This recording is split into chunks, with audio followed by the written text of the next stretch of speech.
Abraha के सामने में उस बैतुल्लाह का, उस शहर का वाली मुतवल्ली अब्दुल मुत्तलिब थे। तो यहां पर इनके कौन रखवाले? सीता मैया का रखवाला श्री रामचंद्र जी थे।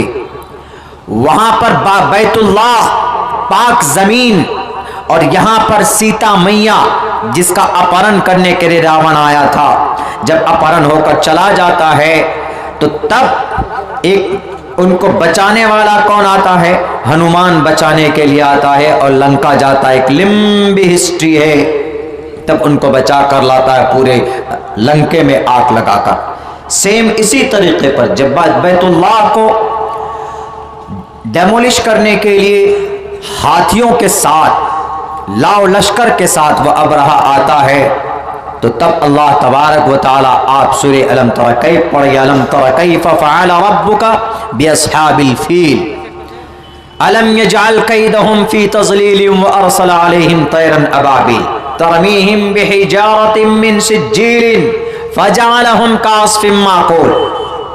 अल्लाह के घर को डेमोलिश करने के लिए आए, वो शहीद करने के लिए आए कि मैं इस बैतुल्लाह को नहीं रहने दूंगा, चूंकि उनके बैतुल्लाह का अपमान किया था। किसी ने जाकर अरब की जजीरतुल अरब से निकलने वाले किसी मुजाहिद ने जाकर वहां पर गंदगी कर दी थी। उन्होंने कहा कि मैं इसको डेमोलिश, इसको शहीद कर दूंगा, इसको तोड़ दूंगा, इसकी ईंट से ईंट बजा दूंगा। तब जाकर तैरन अबाबील तरमीहिम बिहिजारतिन, अपने चोंच में, अपने पंजे में वो पत्थर का टुकड़ा उठाकर, एक कंकरी छोटी छोटी उठाकर, तैरन अबाबील, आसमान के उनके ऊपर से एक छोटे छोटे परिंदों को भेजा, और उस परिंदे ने उस कंकरी को छोड़ा उन फौजों के ऊपर। तो जिस फौज और जिस आर्मी और उनके जिस गुलाम के सर पर लगा, जैसे 315 की गोली काम करती है ना, पीतल की गोली होती है गोलियों में, 315 का कारतूस जैसे काम करता है, वैसे ही काम उन पत्थरों के था। और पूरा फजअलहुम कास्फिन माकूल, खाए हुए भूसे भैंस या गाय बैल के सामने में आप चारा डालिए, जब वो खाते हैं, चबाते हैं, उनके साइड से जो वो निकलता है भूसा बचा हुआ, यानी कि बिल्कुल रद्दी, रिजेक्टेड। फजअलहुम कास्फिन माकूल, उनके अबरहा और उनके पूरे लाव लश्कर को ऐसा लग रहा था देखने में, उनके साथ यह हश्र हुआ कि जैसे ये खाए हुए भूसे के मानिंद बना दिए गए। याद रखो मौजूदा वक्त के जालिमों, अगर आप अपने ताकत के नशे में किसी मस्जिद को बुलडोजर से आप उसको डेमोलिश करेंगे, चाहे वो कानपुर की मस्जिद हो, चाहे वो मुजफ्फरनगर मुजफ्फरपुर की मस्जिद हो, चाहे वो हरियाणा मेवात की मस्जिद हो, लेकिन जब वो अल्लाह आता है बदला लेने पे, तो जब अबरहा जैसे बड़े हाथी वाले और बड़े ताकतवर बादशाह को जो नशे में चूर था, अल्लाह ने उसको खाए हुए भूसे के मानिंद कर दिया, तो तुम तो एक मनुष्य हो, उनकी तरह तुम्हारे पास ताकत भी नहीं है। जब अल्लाह चाहेगा तो तुम्हें भी नेस्त नाबूद कर देगा, और करता है, ये इतिहास गवाह है। जब तुम्हारा जुल्म बढ़ेगा, जब मासूम की बद्दुआ उनकी जुबान से, उनके मुंह से निकलेगा, वह आसमान को चीर कर रब के पास पहुंचेगा, तो वह तुम्हारे तबाही के फैसले लेकर आएगा। जैसे अलम तरा कैफ फ़अल रब्बुक बिअस्हाबिल फील अलम यजअल कैदहुम फी तज़लील व अरसल अलैहिम तैरन अबाबील। मथुरा के ईदगाह में 6 दिसंबर को मूर्ति रखने वालों, डरो अल्लाह से। तुम नापाक जो साजिश कर रहे हो ना, कामयाब नहीं होगे कभी भी, याद रखो। इसलिए कि वह अल्लाह आज भी बैठा है, कुर्सी इख्तिदार पर नहीं, कुर्सी रब्बुल आलमीन, आलमीन पर, दोनों जहान का वो मालिक है। पूरी दुनिया उनके हथेली में सजे हुए प्लेट के मानिंद है। अल्लाह देख रहा है तुम्हारे इन नंगे नाच को। जब मन में आता है मंदिर में, मस्जिद में जाकर मूर्ति प्रकट कर देते हो।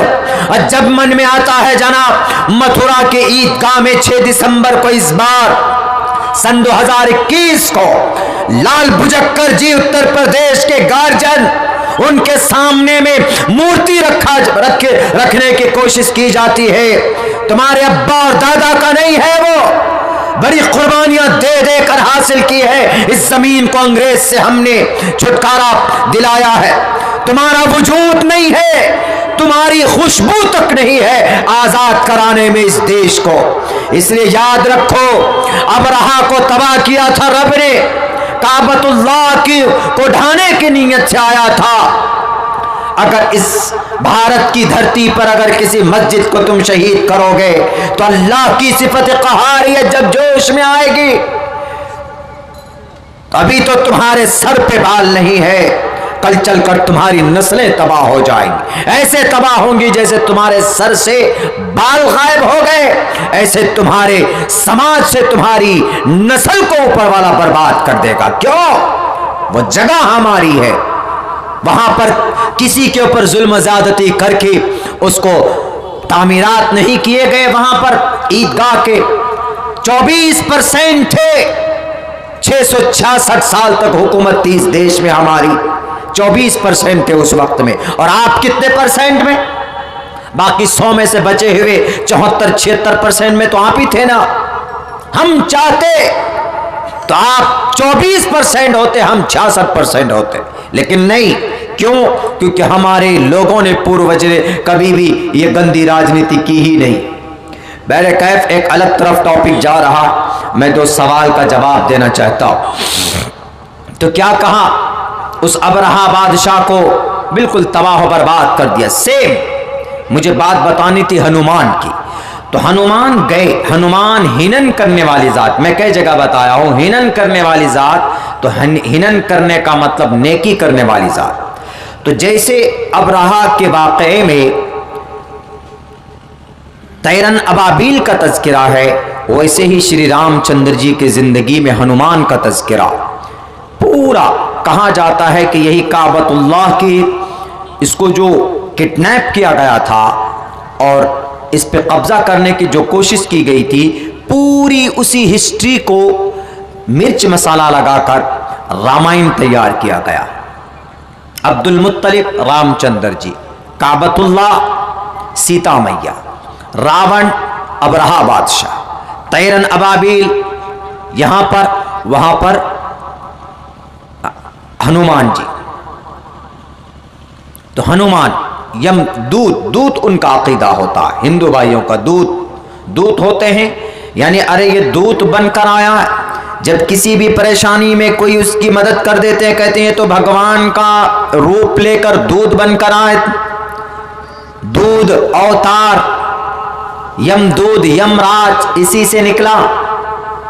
तो बैरकैफ ये बात हमें समझनी चाहिए कि जो भी नबी इस धरती पर आए, जो भी पैगंबर इस धरती पर आए, उन सब ने यही कहा, यज्ञम परचुछाम यमम। एक मंत्र मैंने पढ़ी, बहुत पुरानी तारीख बयान की गई, मलेच्छ भाषा कीर्ता तैन वैद वाक्य प्राण मुखा। इस मंत्र की तशरीह बहुत कम हुई है, जरूरत बहुत कम पड़ती, लेकिन आज उसके मुताबिक बात चल रही। मलेच्छ भाषा कीर्ता तैन वैद वाक्य प्राण मुखा।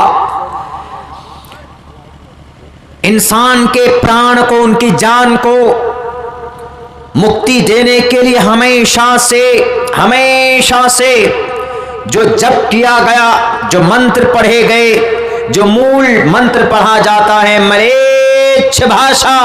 मलेच्छ का 2 तर्जमा होता है, एक तर्जमा होता है हरामी, शैतान, राक्षस, शाश्वत, ये शूद्र। एक होता है पुराना। मलेच्छ मतलब मनु, आदम, ये भी होता है।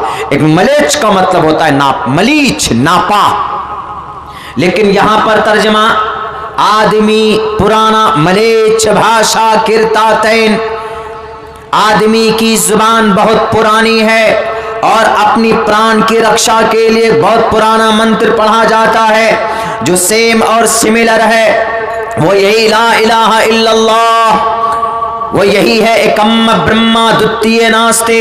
तो हर नबी के ज़माने में कलीमा यही रहा, ला इलाहा इल्लल्लाह कलीमे का एक पार्ट। और जो नबी और जो रसूल है वो अपने हिसाब से, जो रसूल है वह अपने नाम के हिसाब से जो अल्लाह का पैगंबर रसूल है वो फिट कर देता था, ईसा रसूलुल्लाह, मूसा रसूलुल्लाह। लेकिन पहला जुज़ ला इलाहा इल्लल्लाह कभी चेंज नहीं हुआ।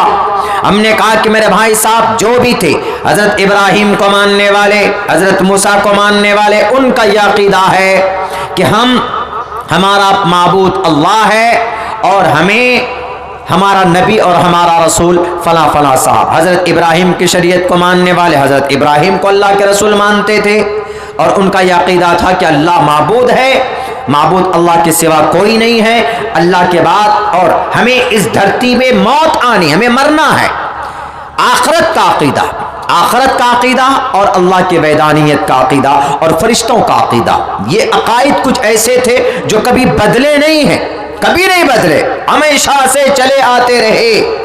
हाँ, शरीयत कुछ बदलती रही, जैसे हजरत मूसा अलैहिस्सलाम की शरीयत थी, अगर नापाकी बदन में लग जाए तो काटना पड़ता था, धोने से काम नहीं चलता था। और भी बहुत सारी नमाजों के बारे में कमी बेशी थी। हजरत इब्राहिम के ज़माने में शरीयतों के अंदर में नरमी थी और हजरत मूसा अलैहिस्सलाम के ज़माने में शरीयत में पाबंदी थी, ताकीद और शिद्दत थी। और हजरत ईसा की शरीयत में बहुत नरमी थी, एक गाल में थप्पड़ मारो तो हजरत ईसा कहते तो दूसरा भी ले लो, इसमें भी मार दो, ऐसा था शरीयत के अंदर।